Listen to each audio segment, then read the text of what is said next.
Committee on Homeland Security Subcommittee on Cybersecurity and Infrastructure Protection will come to order. Without objection, the chair may declare the committee in recess at any point.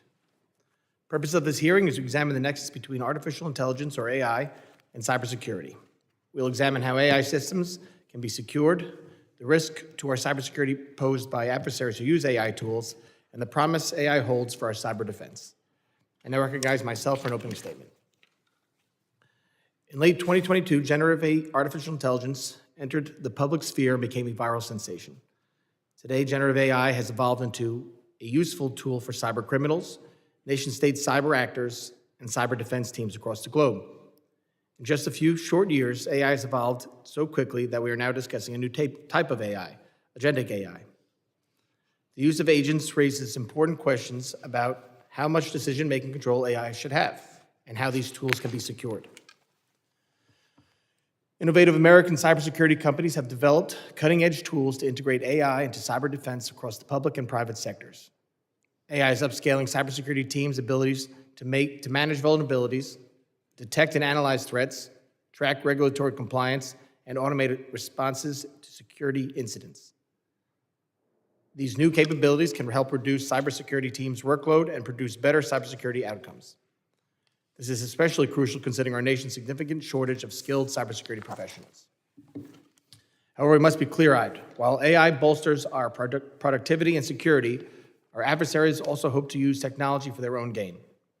Our nation's adversaries increasingly weaponize AI to scale and more quickly develop attacks against American citizens, businesses, and government entities. Additionally, phishing attacks have increased nearly 1,200% since the rise of generative AI in late 2022. Beyond cyber attacks, malicious actors exploit AI models for nefarious purposes, such as conducting AI-assisted social engineering attacks, developing ransomware, and creating autonomous attack bots.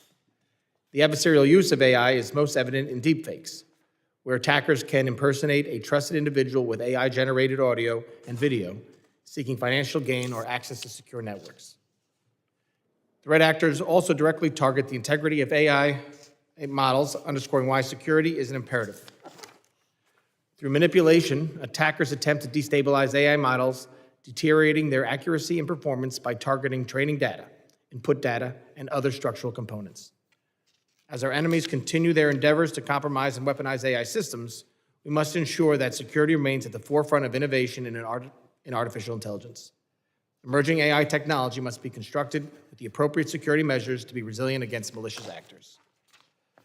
While adversaries leverage AI to improve their ability to target the United States, we must use it to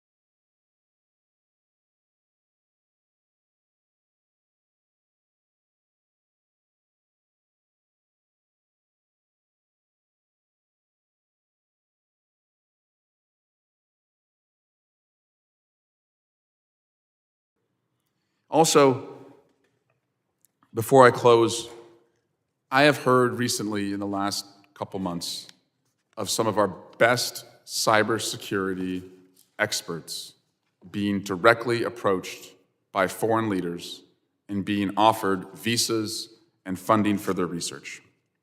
We are at risk of the greatest brain drain our country has seen if we don't find a way through the federal programs we have to keep these individuals working for the U.S. government. It's also true in the health and sciences fields where NIH scientists and cancer researchers are also being approached. There's been an exodus of talent from CISA, NIST, NSF, and every procurement and CIO shop across the federal government. We will not be able to harness the full potential of AI if we don't have a workforce who understands how to procure it and secure it. With that, Chairman, again, I'm so glad we're having this hearing. Look forward to hearing from each of our witnesses, and I yield back. Gentleman yields back. Other members of the committee are reminded that opening statements may be submitted for the record. I'm pleased to have a distinguished panel of witnesses before us today. I ask that our witnesses please stand and please raise their right hand. Do you solemnly swear that the testimony you will give before the Committee on Homeland Security of the United States House of Representatives will be the truth, the whole truth, and nothing but the truth, so help you God? Let the record reflect that the witnesses have answered in the affirmative. Thank you. Please be seated. I would now like to formally introduce our witnesses. Mr. Kiran Chinnagangan Nagari, sorry about that, is co-founder and chief product of technology officer at Securin.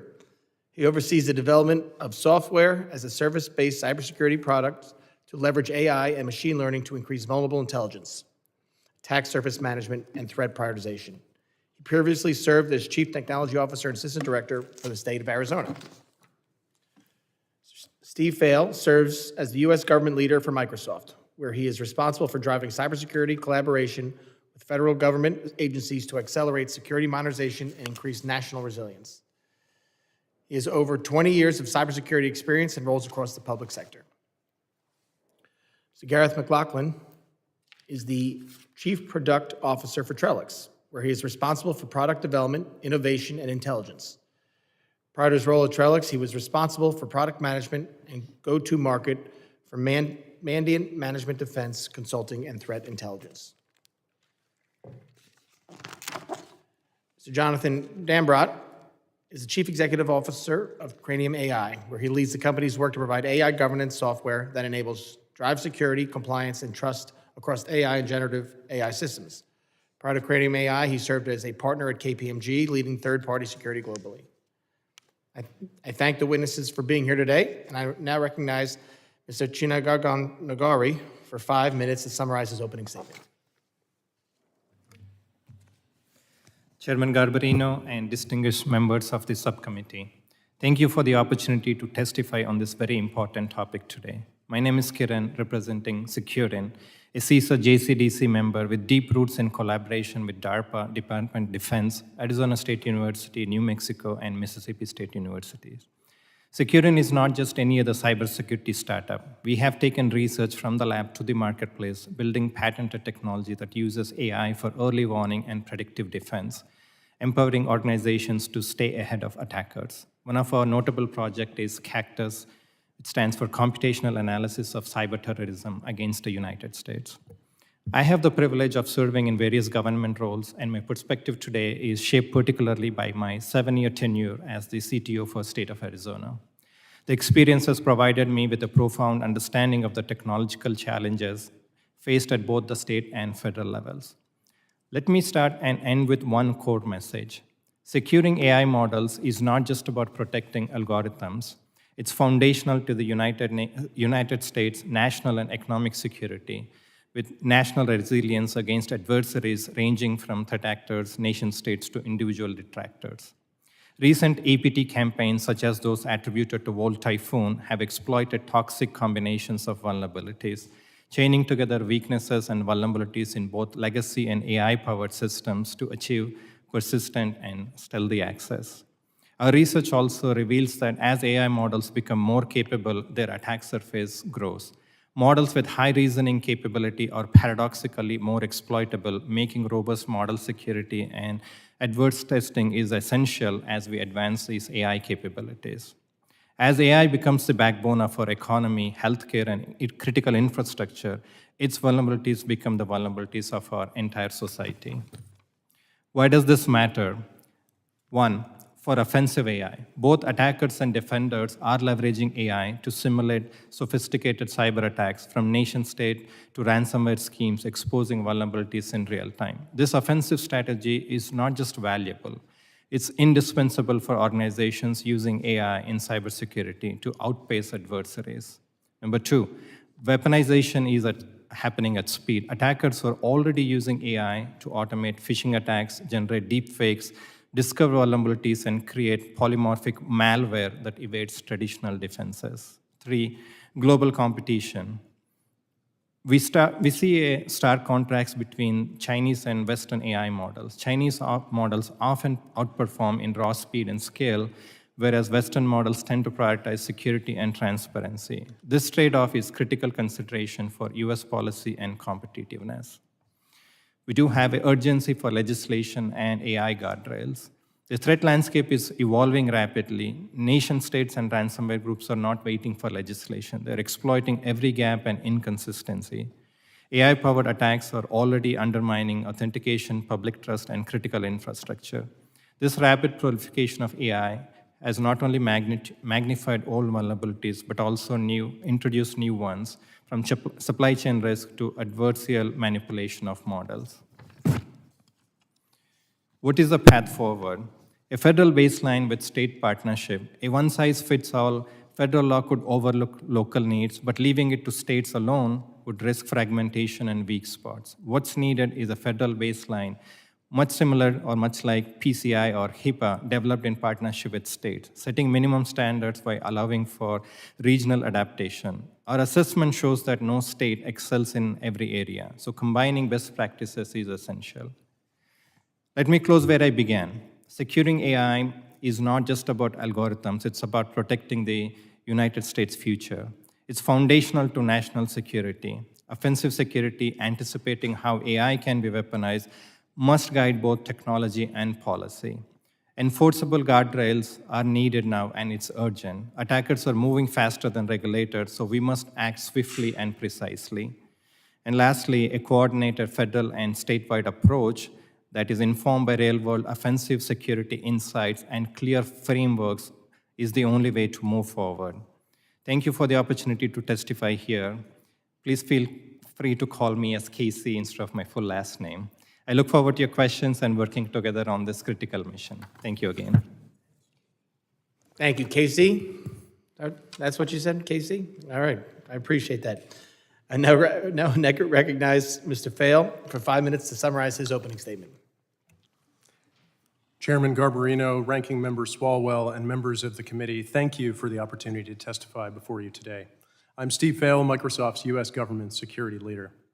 Microsoft is on the front lines of cyber defense, protecting our customers from more than 600 million cyber attacks per day. Our threat intelligence now also tracks more than 600 nation-state actors, and that count has doubled year on year. The rapidly increasing quantity of attacks and number of threat actors together is an indicative of the resolve of our adversaries and the need for achieving decisive advantage in the cyber domain. I would say that at Microsoft we have a front row seat to this, but we don't. We're actually in the game and on the field night and day with 15,000 cyber professionals giving it their all. We've prioritized security above all else, fielding an additional equivalent of 34,000 full-time engineers to engage on continuous security improvements and hardening of our products and services. Bringing forward this talent to stem the digital tide of conflict is necessary, responsible, and in my opinion, heroic. But we're at an inflection point, and adding more human attention is just not scalable. There is no way to tackle this urgent national security issue without organizations, including the federal government, immediately embracing AI. There are three primary ways at Microsoft that we think about security and AI together. One of them is security with AI, then security of AI, and finally, security from AI. Security with AI is grounded in using large language models that provide the opportunity to supplement human effort and attention with computational power. We track the implications of fielding this technology closely as we support customers with our Security Copilot product. As a result, we've seen a 34% decrease in mistakes, a 17% decrease in breaches, and a 30% faster time to incident resolution using this technology, which is a huge leap forward in capability, and we're still only in the early innings of generative AI. We're also leaning into the next horizon of cyber AI in our support of the US government with AI-led investigations, taking the most time-consuming aspects of security response and delegating them to AI agents with human analyst review and oversight. Our findings are encouraging and the potential implications are astounding. Here's a recent example of an investigation that was human-led, where the total investigation cost was $640,000. But with generative AI, we were able to achieve the same result in an AI-led investigation for only $80, an 8,000 times increase in throughput. Government domain spoofing detection is another example of success of security with AI. Detecting spoof domains is a difficult problem to solve, with current approaches only going so far. This results in end users needing to report spoof domains, delaying response, leading to more victims, and amounts to a multi-million-dollar a day whack-a-mole. With generative AI, we can achieve greater than 99% accuracy detecting these domains immediately and for only a few dollars a day. This represents a paradigm shift, which enables organizations to be proactive in addressing the threat landscape at the necessary scale. While there's an incredible opportunity for security with AI, we're also clear-eyed on the risks, leading us to the security of AI. Starting with Secure by Design, we ensure models are hosted in our Azure AI Foundry are isolated, so your data is only accessible to you. We add onto that scanning, monitoring, red teaming, source code and version controls, and rigorous testing to ensure that our AI systems are operating as designed. Government agencies and private sector organizations can use these with confidence that their data is not being used to train existing or future commercial models. The future cyber battlefield itself will be reshaped by AI, applying intelligence to data to gain understanding and take action.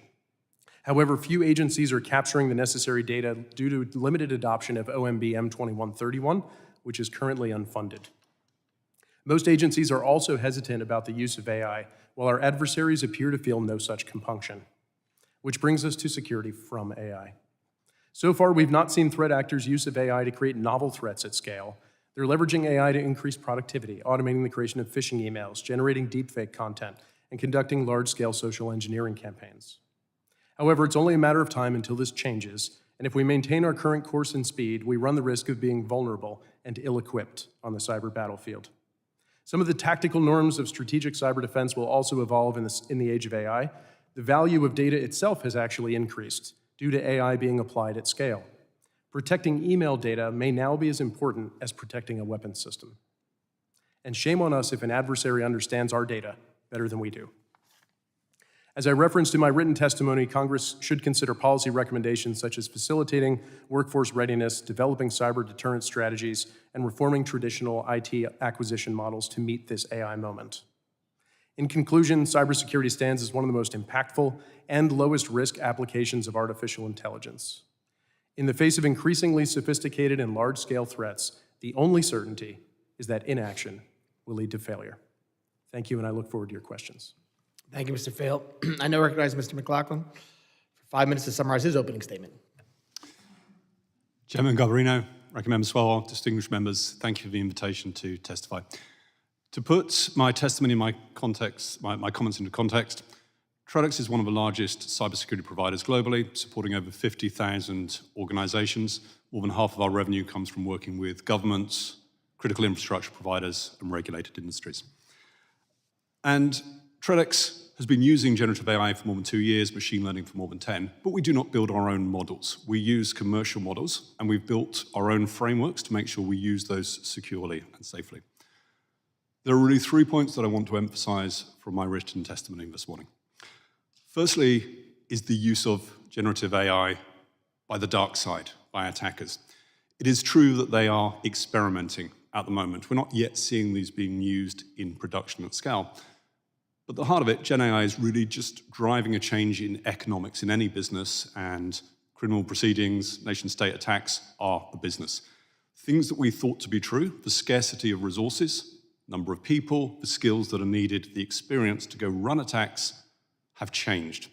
And attackers are using this to be able to personalize email campaigns, set up infrastructure far faster than before, even starting to explore new zero days. That changes what we have to go and deal with as defenders. So that moves me really to the positives. We're already using generative AI within our security operations platforms. We have demonstrated with our customers that doing so scales up the defenses that an organization may have far faster and far more effectively. In fact, if we do not use Gen AI to actually secure environments, we will be lost against the attackers themselves. And the reason being is security operations historically has been based upon hire a few experts, get them to find the most important things, and go look at them in detail. Doesn't work when Gen AI allows the bad guys to hide within the shadows, do things at scale, personalize every single attack so you can't spot for patterns. But adding Gen AI to the security operations side works. Gen AI is never going to get bored, it's never going to get distracted, it doesn't care about looking at the same things over and over again every time it gets a little bit more information. And so I move really to the way in which we are using it within TREDX. As I said, we do not build our own models, we do not train our models, we use commercial models that are available. But we focus on making sure that when we do it, we know how to validate those different models, We make sure that those models are not being used, our data and our customers' data is not being used to train those models. And we always use and recommend organizations think about it just like an email. Any prompt, any instruction going into a Gen AI model and any output from it, don't trust it. It could be malicious code. It could be leaking information. Now, in order to take the benefits of Gen AI, we do it in two ways. We make sure that we have a very rigid guidance framework. We don't allow it to make its own decisions. We give it 1,000 different things it can choose from to make sure that we get rid of the risk of hallucination. We require it to use the evidence of the data we provide it to justify its decisions. We use agentic AI to make it debate amongst itself and take different perspectives in order to come to a good conclusion. And we always use humans in the loop either to verify the models or to make decisions and decide when to act upon the outputs from it. And like many companies, we also use it to actually improve the security of our own products. The secure by design approach becomes that much more efficient when you start to throw Gen AI into the mix. Again, we use commercial tools to do this. It allows us to make sure that the tests that we run are exhaustive. It allows us to make sure that the code that's written is produced at scale and produced faster, but we always distrust it until proven otherwise. And we use Gen AI to actually red team our own products. So for us at Trellix, there is no alternative but to actually embed generative AI technologies within the security operations frameworks and the platforms that our customers, both government and enterprise, use. It enables defenders to be far more effective. It reduces the risk for an organization of relying on a few individuals and their own internal skills, biases, and experience, and puts us in a situation where today we are actually ahead of the attackers, which is a rare and valuable thing to be. Thank you. Thank you, Ms. McLaughlin. I now recognize Mr. Dambrot for 5 minutes to summarize his opening statement. Chairman Garbarino, Ranking Member Swalwell, and distinguished members of the subcommittee. Thank you for the opportunity to testify today on the crucial matter of securing artificial intelligence to strengthen our nation's cybersecurity. My name is Jonathan Dambrot, and I serve as CEO and co-founder of Cranium, an AI security and governance platform built to enable safe, resilient, and innovative AI adoption across enterprise and critical infrastructure. At Cranium, we believe that the future of secure AI begins not just with risk awareness, but with a foundational shift to transparency, accountability, and continuous security throughout the lifecycle of every AI system. As the U.S. competes to lead in global AI development and deployment, we must advance innovation hand in hand with strong governance to ensure that AI progress reinforces our national security and democratic values. AI is transforming every industry, promising significant benefits, but it also introduces new risks. As an enterprise focused on AI security, Cranium's perspective is that we must secure AI systems both before they're deployed and throughout their operational lifecycle. This means building security into AI by design from the outset and maintaining robust defenses and oversight by default after deployment. We believe this approach can foster innovation while safeguarding AI systems. Artificial intelligence is now deeply embedded into our digital infrastructure, from foundational models and generative systems to embedded AI and third-party software and services. The pace and scale of adoption has accelerated beyond what many expected. This proliferation has introduced new risks, complex supply chains, unmonitored shadow AI deployments, and misaligned third-party integrations that are difficult to address without robust AI-native security strategies. To mitigate AI risk early, we must change the development culture and tooling. Security should be treated as a first-class concern and in model design and training, just as performance or accuracy is. The goal is that by the time the AI system goes live, it has been hardened against foreseeable attacks or failures. Embracing secure by design for AI also means empowering those building AI with better knowledge and incentives. We must ensure education is prioritizing security and by disseminating secure AI development guidelines across the entire supply chain, including trusted third parties. Further, Congress and this subcommittee can play a pivotal role in promoting secure by design principles for AI. We urge policymakers to encourage evidence-driven security and verification in AI development. Beyond pre-deployment security, we emphasize the need for continuous protection and monitoring throughout the operational lifecycle of AI systems across the supply chain. AI systems and models evolve, inputs shift, and adversaries adapt, requiring a governance framework that is not static but dynamic. As we evaluate how best to secure the nation's AI infrastructure, we must also confront the growing threat posed by autonomous AI agents. These agentic systems and non-human identities introduce a new and complex class of security risks. A compromised or maliciously directed AI agent could autonomously conduct cyber operations at machine speed. To counter this risk, security must be embedded throughout the life cycle of AI agents, from the moment they're conceived and built to the moment they're deployed and run. Relying on AI to stop AI is not a viable defense strategy. The threat of AI-enabled attacks necessitates layered, in-depth, and proactive defenses. Our best response is to double down on what this hearing is all about: securing AI to strengthen cybersecurity. We need to be proactive and forward-looking, anticipating these threats, and preparing defenses and norms accordingly. Chairman, ranking member, and members of this subcommittee, securing artificial intelligence to strengthen cybersecurity is one of the defining challenges and opportunities of our time. AI will undoubtedly shape the future of our economy and national security. Whether that future is more secure or more dangerous depends on the actions we take today to embed security, accountability, and resilience into our AI ecosystem. Companies like Cranium exist precisely to ensure that security advances in tandem with AI advancements. We believe the United States can lead the world in both AI innovation and AI security. If we do, our cybersecurity will be stronger, our values will be upheld, and our citizens will reap AI's benefit without unnecessary fear. Thank you for the opportunity to testify and for your leadership on this issue. I look forward to answering any questions you may have. Thank you, Mr. Dambrod. And we, like the ranking member said, thank you for skipping your family vacation for a little bit to be with us. This is a very important hearing. Members will be recognized by order of seniority for their 5 minutes of questioning. Additional round of questioning will be called after members have been recognized. I now recognize the gentleman from Louisiana, Mr. Higgins, for 5 minutes of questions. Thank you, Mr. Chairman, and I thank you for the indulgence. I have a committee across campus I need to get to. It's super important. Gentlemen, thank you for being here. I've been involved in a bit of an investigative effort regarding a particular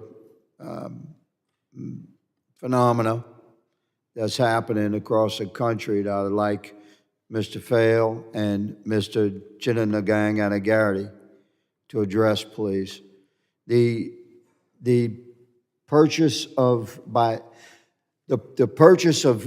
infrastructure businesses and businesses related to key infrastructure in our country. We're talking about the energy sector, financial sector, transportation sector, agricultural sector, supply chain sector, the tech sector, the defense sector, the medical sector, the research and development sector. The thousands of companies across the country that many are small businesses with a handful of employees or under 100 employees. The kind of company that can go under the radar if it's bought or sold. These companies are being bought by equity firms across the country. And I'm advised that one of the first actions under this restructuring by these equity firms that purchase these key businesses, of course, they're buying them legally. You understand? It's not a big deal. Maybe a small story in local news. But one of their first actions, I'm being told, is to eliminate the cybersecurity contracts of those companies. And then they own these companies for a period of time as an equity firm. They're not interested in that trucking company or that energy sector company or that financial sector company. They're interested in building equity in that company and then what? Reselling it, right? So over the course of weeks or months or maybe a year or two, they'll own this company as an investment. They have shut down cybersecurity, and then they resell it. And the guys that buy it say, wow, this company has no cybersecurity. We have to establish that cybersecurity. This is of great concern to me because what the hell happens if we had many of these equity firms have Chinese investors or connections with Chinese business. So, we're living in a world of intense cyber threat And with the introduction of AI and its emergence, how it plugs into cybersecurity, it's of great concern to me. So I'm happy to have a panel of experts in front of me. Mr. Fail, what would be, this is my question to both you gentlemen, what would be the irreversible impact of key businesses connected to our crucial infrastructure across this country going without cybersecurity protection for weeks or months, sort of under the radar? What would happen in that time frame? So thank you for the question, Representative Higgins. I think I would start by suggesting that cyber adversaries at the moment appear to be very little deterred by cyber defenses that have been employed by small businesses and critical infrastructure, and that's actually why the advantage. Hold on, let me stop you there. Let's not judge the quality of the cybersecurity with a broad brush. We're talking about the elimination of cybersecurity from a company that gets bought by an equity firm. You think that's no problem? Absolutely, it is a problem. I think it's indicative of a broader problem of inattention to cybersecurity in general. And adversaries have been often not deterred by efforts. We all need to do more. Doing less. Okay, so the gentleman agrees that generally that it's a problem. Mr. Chininagang Anagari. I do agree with that, and there's a huge security risk by having these type of protections taken away from small businesses when they're either acquired or merged with other companies. And that if that small company is actually doing business with a critical sector, especially with government, that gives them an attack vector for a hacker to get into it. Thank you. So it has to be protected. Mr. Chairman, thank you for this hearing. Thank you for your indulgence. My time has well expired. Mr. Ranking Member, thank you. I yield. Gentleman yields back. I now recognize Ms. McIver from, the gentlelady from New Jersey, Ms. McIver, for 5 minutes of questions. Thank you, Mr. Chairman, and thank you to our ranking member, and thank you to each of our witnesses for being here today with us, especially you for missing your family vacation to be here. I hope you get back there soon to join them. Artificial intelligence is transforming the world we live in, we know. Every day we're learning new ways to harness its power. When used with caution, it can be a crucial tool in countering the cyber attacks that have become all too common on our critical infrastructure. I know how important this task is. I represent New Jersey's 10th Congressional District, and we have seen how fragile our critical infrastructure systems are. Under this administration, Newark Liberty Airport has experienced significant flight cancellations and general dysfunction. A cyber attack on top of this would be devastating. We must work to ensure that the American people can rely on critical infrastructure systems under any circumstance. AI could be part of that answer. So with that, I have a couple of questions for you, Mr. Fell. How can you as critical infrastructure owners and operators take advantage of AI to help them defend against relentless cyber attacks? Thank you for the question. Critical infrastructure is an area that often has many challenges and, of course, receives a lot of attention from cyber threat actors. One of the things that is difficult for critical infrastructure providers is to understand the specific threats that they face as a result of a particular niche that they may have. And so while we broadly distribute as an industry a lot of general threat intelligence, understanding the context of what a specific actor and what specific threat intelligence means for you and your critical infrastructure industry is incredibly important to prioritize defense. This is one of the areas where we see generative AI closing the gap and surfacing and prioritizing the right security investment areas and the right security steps to take that are custom to a particular organization and not just applied with a broad brush. Thank you for that. My second question is, can you explain how AI products can help close the cyber skills gap, and does Microsoft have any solutions currently available to help address the issue? We believe it absolutely can, and we have seen it firsthand. As we look at diffusing more cyber knowledge throughout the community, generative AI is a great tool because it's an always-on teacher. And we're not waiting for bottlenecks of when is the subject matter expert available to teach the rest of us. And so by having some expertise available in the model itself, you can go to it on demand and receive assistance for the task at hand, just in time, just enough. And you can even ask it to explain itself 3 or 4 times and it won't get frustrated with you.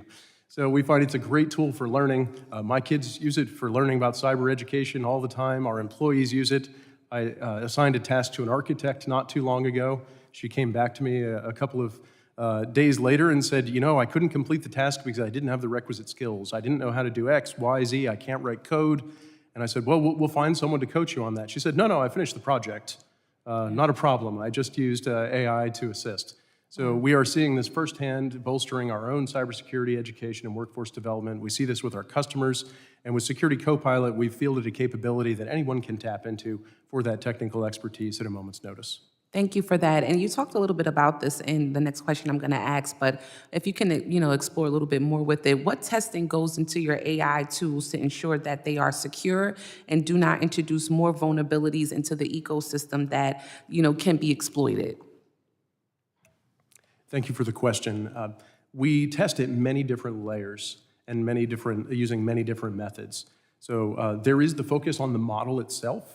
Obviously, we test the model, we examine the model, we scan the model, ensure that there's no malware in it, those types of things. But as we move up the stack, we also scan the system, because AI is more than just the model, it's the system that you build around it. And the guardrails that were mentioned in earlier oral testimony are an important part of that process as well. So we do static scans of a variety of kinds, we do dynamic scans as well, rigorous testing, but then also testing against baselines and seeing when those baselines change with version control. And finally, you can't do better than having AI red teams, the humans that come in and question your assumptions, that pound on the infrastructure, and use novel techniques to try and expose weaknesses. This is an area where we see it's necessary to continue to innovate, but the results so far have been fantastic. Thank you so much for that, Mr. Fell. With that, I yield back. Gentlelady yields back. I'll now recognize myself for 5 minutes of questions. 2 years ago, CISA launched the Secure by Design movement to encourage software developers to consider security from the beginning of the product development. Given how AI has evolved rapidly in just a few years, from machine learning to generative AI to now agentic AI, it appears we have an opportunity to adopt a similar philosophy and deploy secure AI tools. KC, how can we adopt secure by design principles for AI?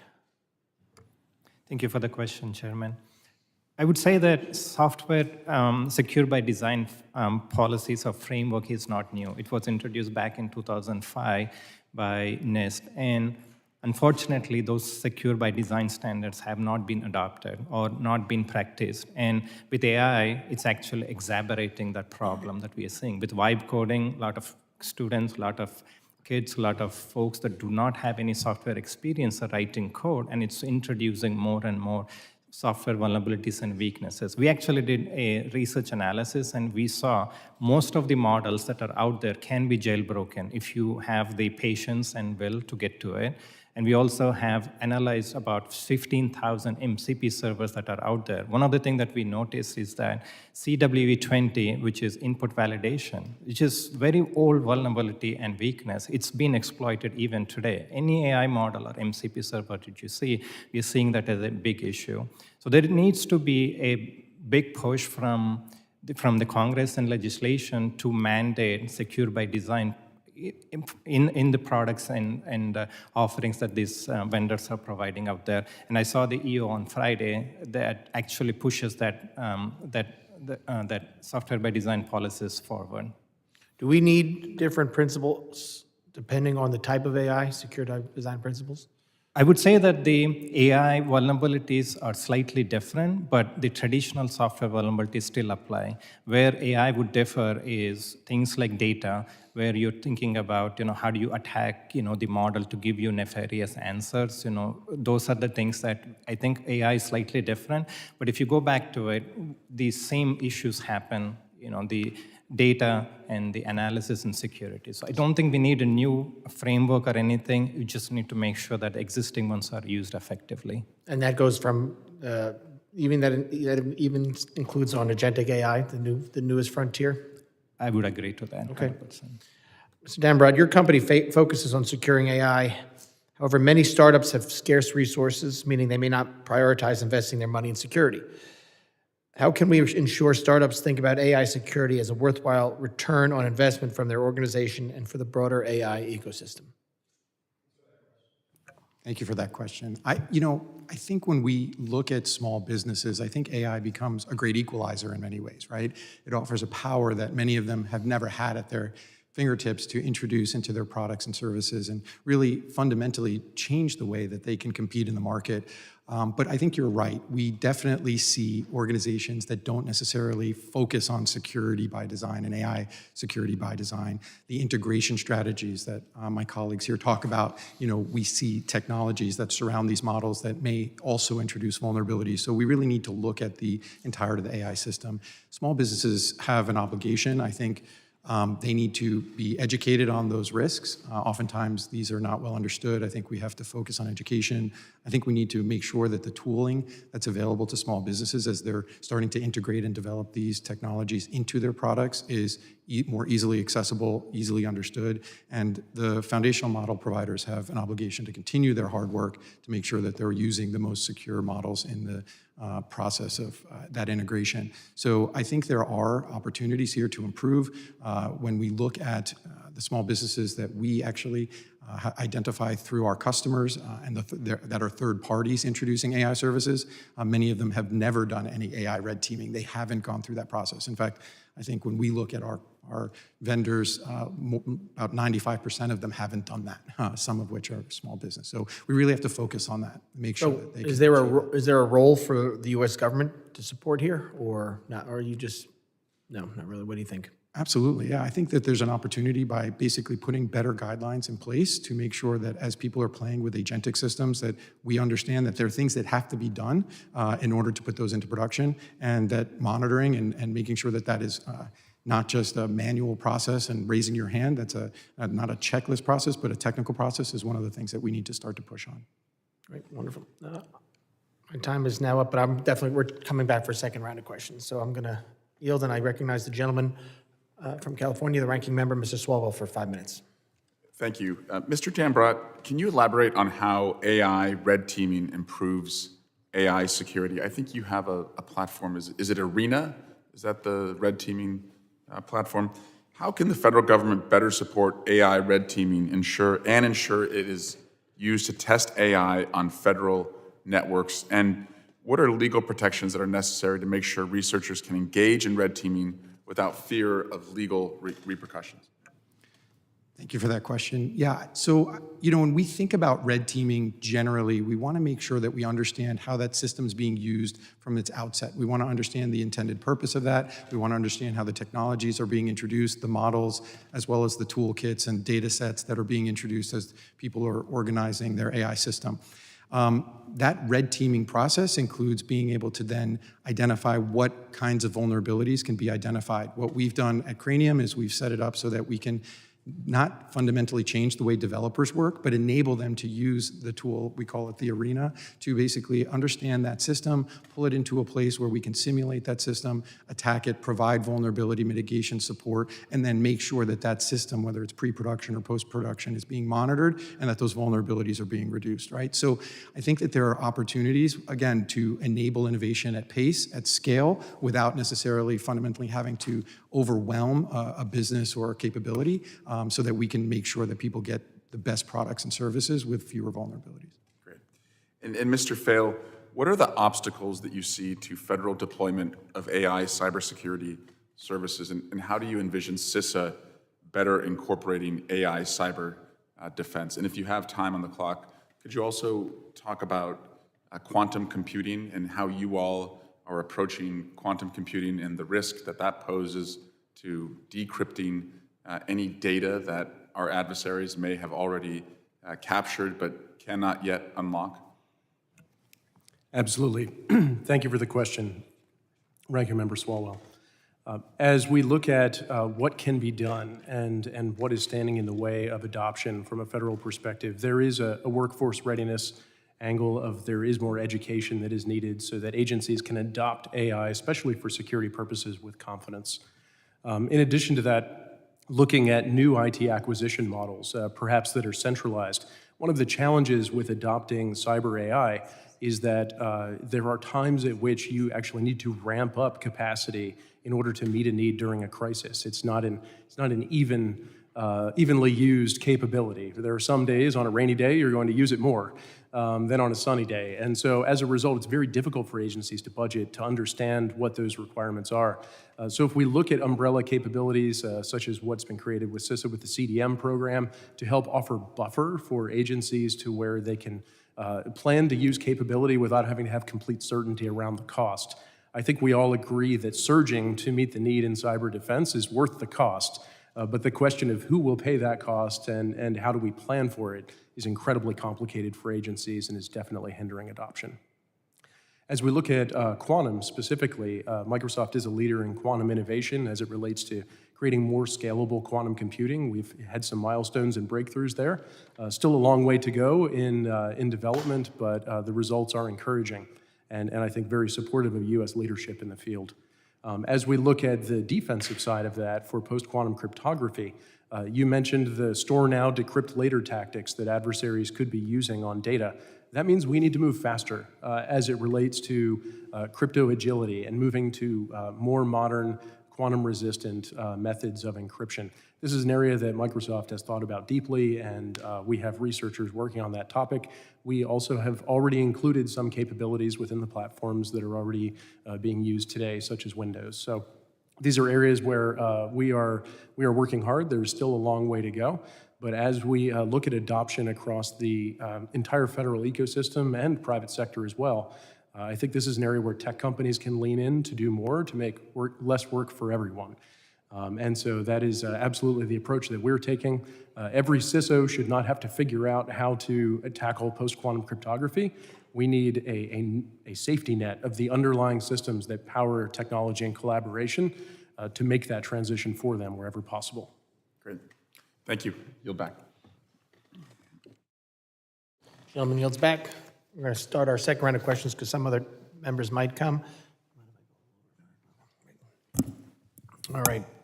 I now recognize myself for my second round of 5 minutes. Last Friday, the Trump administration released its first executive order on cybersecurity. It addressed problematic elements from previous EOs, including the approach to AI security proposed in the final Biden administration cyber EO. Trump administration's EO focuses on vulnerability identification and management, including making data sets publicly available for cyber defense research. Question for all of you, and we can start with KC and then move over to the right. How would access to data sets for cyber defense improve your products offerings? Thank you for the question, Chairman. Right now, as we are using these models, just like any other organization that's using these models, it's a black box. We do not know what these models were trained on, and we do not know how the data is biased. So that actually poses a significant question whenever you use these models for any purposes in any sector or any use cases. So having access to that type of data at least will help us understand what the model was trained on and if there is any bias that is introduced. In fact, we do propose just like FDA, when you go to the store, when you buy food or when you buy a drug, there is a label and ingredients on it. You know exactly what you're consuming, so you know what the impact of it is. We need a similar one for AI, understanding the entire model, bill of materials, including the data. That is a missing piece in my opinion, and there's something that Security has been working very happy and glad to provide that information to you, Chairman. Wonderful. Ms. Vail.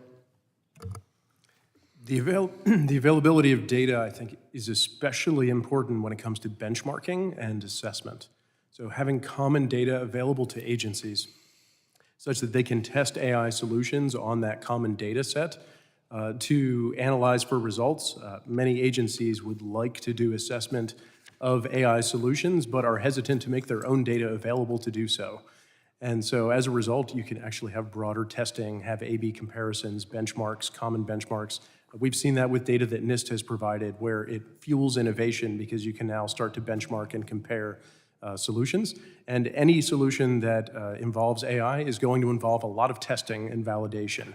And so therefore, providing data in that capacity is extremely valuable. Mr. McLaughlin. I'd concur with my panelists. The availability of data is always going to help both on the benchmarking, the validation, understanding what's in it. However, one of the other elements that we would benefit from the sharing of threat data is it actually allows us to start to drive towards more efficient, more effective models. One of the challenges with using LLMs today is not only that it knows a bit about security, it's also got 32,000 recipes for apple pie in its memory. So getting down to something which is more specific does help us verify the outcomes from it. Thank you. Thank you. Mr. Dambrot. Thank you. So look, I think the access to data question is important. In regards to security information, I think that is highly relevant, as mentioned, for benchmarking. I think in regards to understanding the implications for AI testing, I think we can actually look at opportunities to take that data and make synthetic data sets so that we can do that testing against synthetic data. So for us, when we look at those production AI systems that are, we want to test, we don't always necessarily use that training data. We will take that data, we will make it synthetic, we will then use that synthetic data to test against a pipeline that we create and then test that using AI red teams as well as AI agents that are trained in how to do that effectively.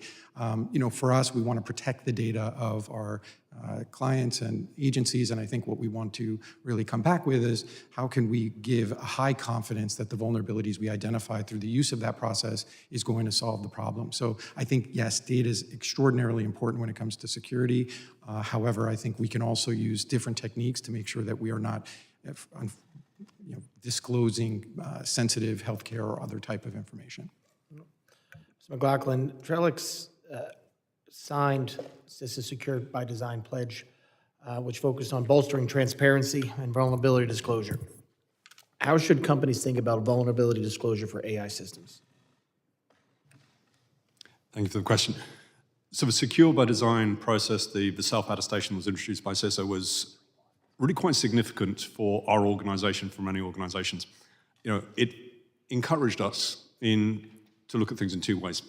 It encouraged us to go back and look at our own processes, make sure that not only our policies were fit for purpose, they've been implemented correctly, but it also changed some of the economic arguments. Now when I go talk to my board about why I want to do certain things, I can use the process that was put in place by CISA as an argument for certain investments. I think the same holds true for how to bring those through to AI. I mentioned before, we do not build or train our own models. We deliberately decided not to do that because there is a risk of introducing bias by trying to do that. And we focus really on being able to put the frameworks around it and use AI in a secure and responsible way.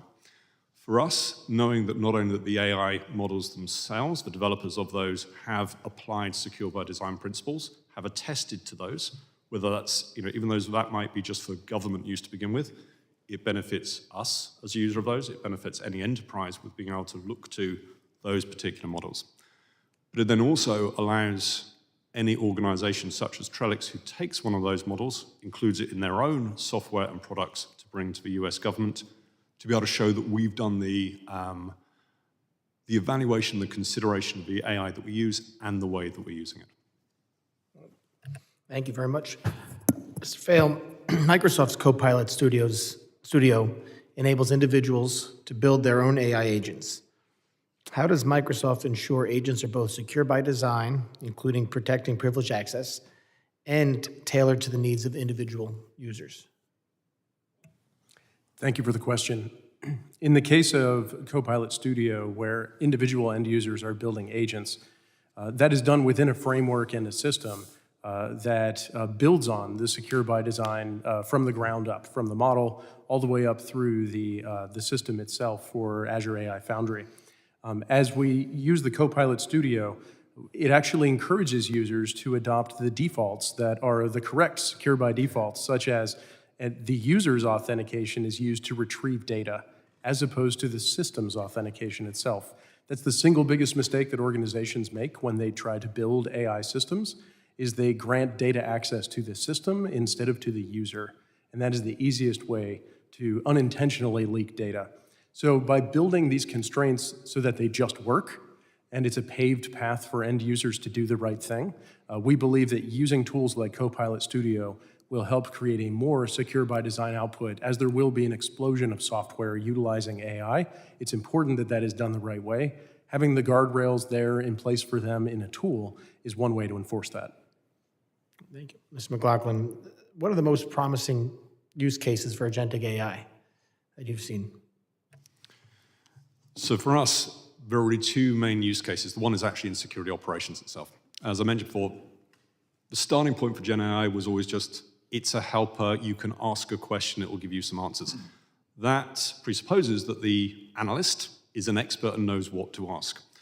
For us, by actually using agentic AI to go and do the work beforehand, before the analyst even turns up in the morning, go find the evidence, run a series of investigative steps built from our own knowledge of what are the typical things to do in a certain case, and be able to present to that analyst, here's the set of what's happened, here's the evidence, here's the reason I've made to, and particularly using those agents to take different perspectives and argue amongst each other, while having another agent sitting as chairman to actually make sure a consensus comes from that.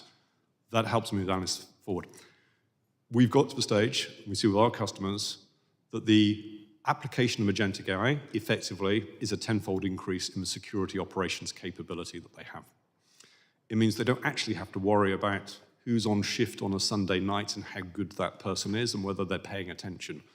The agentic AI is able to do most of that work for them, and in many cases brings up the experience and the expertise of individual users. They may not have seen something before. Agentic AI can fill in those gaps. And then we use it for software development as well. Thank you. And lastly, Casey, you mentioned that security guidelines may differ at the data layer. Recent Palo Alto Networks report on generative AI notes that 14% of all data security incidents are caused by generative AI. How can model developers help protect their customers against data security incidents? Thank you for the question, Chairman. I think there are a couple of ways to do that. One is, I would say, like Microsoft was talking about, my panelist here, poor access controls is one. Giving access to a system account rather than a user account, I think that's the first and foremost one that we need to really work on, and making sure that the models only have access to the right data sets. Second one is adversarial testing. I think we need to do a lot of testing around these agentic models or agentic applications, whether it is red teaming and pen testing, looking at also the model drifts and biases that they are going to be introducing. So I would say that those are the couple of ways we could do that. Thank you very much. I thank the ranking member for indulging me. I yield back, and I recognize the ranking member, the gentleman from California, Mr. Swalwell, for 5 minutes. Thank you.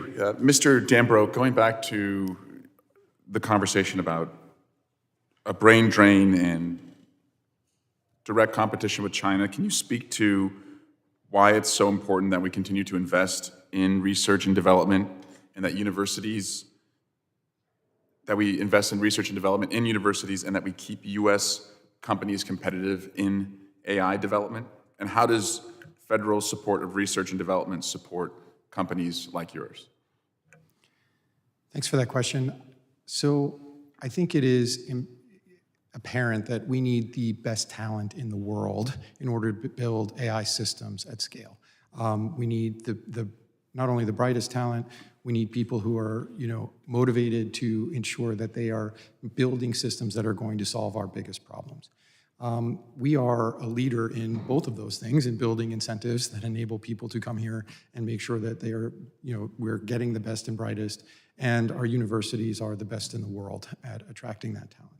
So I can tell you, when we look at attracting talent at Cranium, we need the best AI talent, we need the best AI security talent, we need people, and frankly, we don't want to stop ourselves from bringing that talent in from anywhere, right? So I think we want to make sure that continues through continued investment in both AI training in the universities by enabling them to have freedom of, people that are coming from wherever they are, as long as they are talented and invested and motivated to make this a better place to study and build AI systems. And we need to train and upskill those people that are here who want to use AI in building systems so that they can, solve incredible problems, whether those are small businesses or large businesses. I think universities can play a role in that as well. So, I just know when I think about my own teams and the people that, are generally looking to even hire them,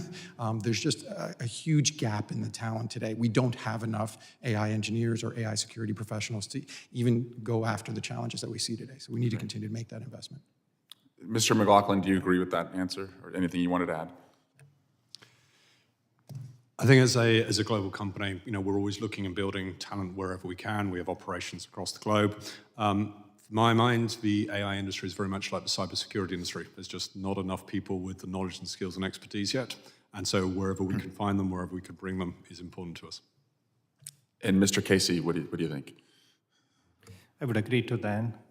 Generative AI is rather new, I would say. So there's not a lot of education that has been done by universities. I think universities are now just starting to understand where AI is heading and trying to incorporate that into the curriculums. But I would agree that we should be encouraging any type of talent anywhere, because there is a big talent gap in cybersecurity as is, 500,000 jobs. Now you add AI on top of it and pair AI with cybersecurity, the gap is even more.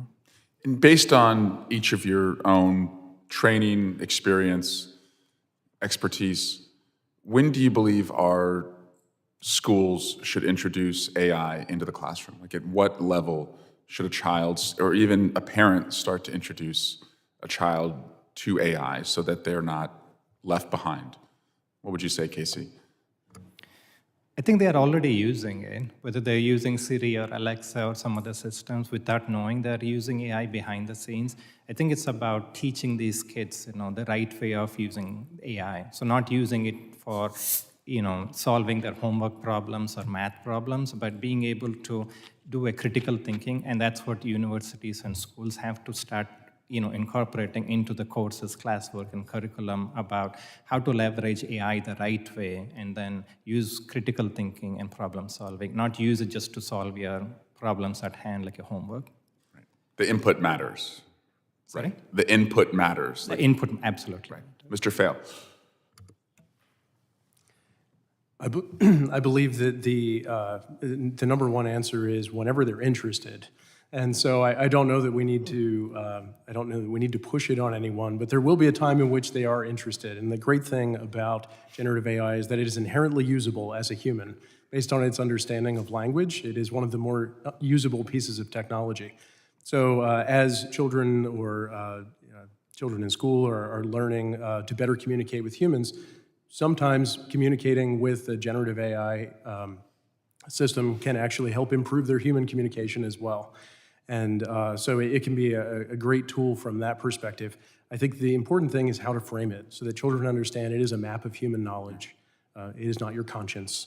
There are a lot of things that it's not, but something that it is a great map of human knowledge that you can interact with. And I think just being present and being a part of that as a parent or as a school teacher to guide that experience will help them to frame and take the best advantage of AI in the future. And Mr. McLaughlin and Mr. Dambrot, if you wanted to add to this, I'd welcome your wisdom on it. I'm not sure I'll give you wisdom. For me, when I was at school, we learned how to go and use an encyclopedia. You'd look something up. Then we moved on to using the internet. It's a tool like anything else. So it's there to actually help people move forward. But knowing how to use an encyclopedia doesn't mean that you're suddenly a biochemist and can go and do the research. So it's a great way to get them started. And what we'll see is a few of those, to my colleagues' comments, will either find it an easier way of learning, which is all to the good, or it will spark enough of their interest to go and pursue maybe what they would have done anyway, but start to build and be comfortable with the use of AI technologies. Great, thank you. Mr. Dambrot. I might be showing my age, but when I was younger, I couldn't take standardized tests they wouldn't let me use a calculator, right? So you may or may not remember that. I think we're living in an age where using AI is considered cheating. I think we need to have guidelines for our educators to better inform how to use these tools, how to make sure that students can get better use out of them, just like any other level of abstraction, right? We used to not be able to use computers, we can now. Now AI is that next level of abstraction we need to integrate. I agree, and I was in a classroom recently, and I asked a robotics team how they used AI, and the teacher interrupted me, and she said, no, that would be cheating. And I think what she was revealing was that she was just not equipped and taught how to teach them it, because the inputs would matter, and if we understood what inputs they were using, it's not cheating, it's just where we're going. Mr. Fail, do you want to maybe amplify some of the examples that you gave earlier as far as what you're doing with AI and how we can build that out to scale. In your opening testimony, you gave us some examples, but wanted to see if you wanted more time to talk about those. Certainly. I think while this is still an emerging area of AI-led investigations, we are essentially able to create checksums of human-led investigations. Oftentimes, solving a problem in cybersecurity, as my colleagues on the panel know, is about looking at the data through a different lens. And as AI provides at least one additional lens for the humans that are working tirelessly on this project of securing our digital estate, it is very valuable to bring AI to that as well. But you can also use AI to bring it from several perspectives, as was also discussed earlier in testimony. And so that ability to have a multiplicity of perspectives without tying up a large human team in the process is incredibly valuable. We see a variety of benefits when it relates to different types of investigations. Not every investigation can be solved by an AI agent today, but there are a number that is repeatably, predictably good at. And to see numbers like 8,000 times better return on investment, also other scenarios where we've tested and seen that not only has it created a 3,000 times better return on investment, but it was twice as effective. And so sometimes we're able to do something at par with a human team. Sometimes we're able to do something a little bit better. But in the end, it's still at the direction of a human. The humans are there to review. The humans are there to assess. And the judgment calls and response options are by humans as well for AI-led investigations. And can you speak to the difference between machine learning tools that have been around for a while and the AI tools for cyber defense that you're currently deploying? I think the biggest change that really has occurred is something that is lost in many conversations on AI. And so when people hear AI, they think of everything they've been taught about traditional machine learning, and they immediately assume that the model is learning. And with large language model systems, the models are actually static. And so when we're trying to defend systems and create more secure AI systems, it's actually important to know the behavior of that system we're trying to defend. If it's static, we defend it very differently than if it's dynamic and it's learning. So I think that's really the biggest change. They are technologies that solve problems different ways in different areas. And sometimes you need a model that's going to learn and continue to accept incremental training data. And sometimes you need something that is pre-trained to a very large extent that you can use repeatedly. Great. And the chairman has asked, and I think it's a good idea, that each witness provide just kind of a 1-minute summary of anything that you wanted to add to the record that you did not add. And Mr. Dambrot, you went last to start with testimony, so I'll let you go first to close. So one thing that I would love to add, and I think there was some commentary around the surface area of AI systems. What we've noticed as we've gone and worked with organizations building and integrating generative AI as well as machine learning is that there's really not a great understanding if you're just asking people what is in their AI system. We have a capability called Code Sensor, and when we use that historically, we see 15 to 20 times the amount of surface area in an AI system than if you just ask the developer, what is it, what's there? One example we used was for an agentic system where the developers thought they had used 4 models. We identified 126 using Code Sensor, and the surface area had an additional 300 technologies that were surrounding it. So you think about that, and now the connective tissue between agentic systems and existing tools to make decisions, and then internal AI systems versus those at third parties that are now getting connected. This is a problem that we need an AI native solution for, and I think that surface area challenge that I think was identified by one of the other panelists is one that really needs to be explored more heavily. Thank you. Thank you. Mr. McLaughlin. I think 2 points I'd like to maybe reinforce. First of all, it will be great when we actually have considerations which help us as adopters of an AI model understand what went into it, how it was trained, the biases. And many of the commercial providers, some of whom sitting on this panel, already do that. It helps us make the decision which to use and how to benchmark. But I think we will always go into the use of those with the view that the AI model itself is inherently insecure, and we have to then build controls around it. For me, it's very much like email servers. Yeah, you might know that how the email server was built, you might have it certified, but you're then also going to check the emails going in and out of it. The same would be true of the prompts going into the AI model, the responses that are coming back through. Great, thank you. Mr. Fail. One area that I would like to add to the record is just how well equipped we are to deal with the AI revolution. AI is often looked at as something that's inherently other, but it is actually a squarely human endeavor built on human knowledge and fielded by humans. As we look at all of the experience that we have in parallel domains managing intelligence with human resources, with government itself, we have a lot of experience in handling the good, the bad, and the ugly as it relates to human intelligence. We are going to be able to apply those lessons to also guide this journey of artificial intelligence. And so in many cases where organizations may not know the next right thing to do with AI, they can look back to their experience of how have we delivered this more broadly as an organization, how have we delivered solutions here as a government.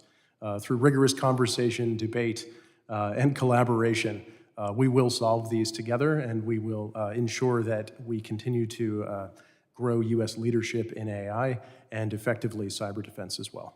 Great. Thanks, Mr. Fail. Casey. Thank you for the question, Ranking Member Swalwell.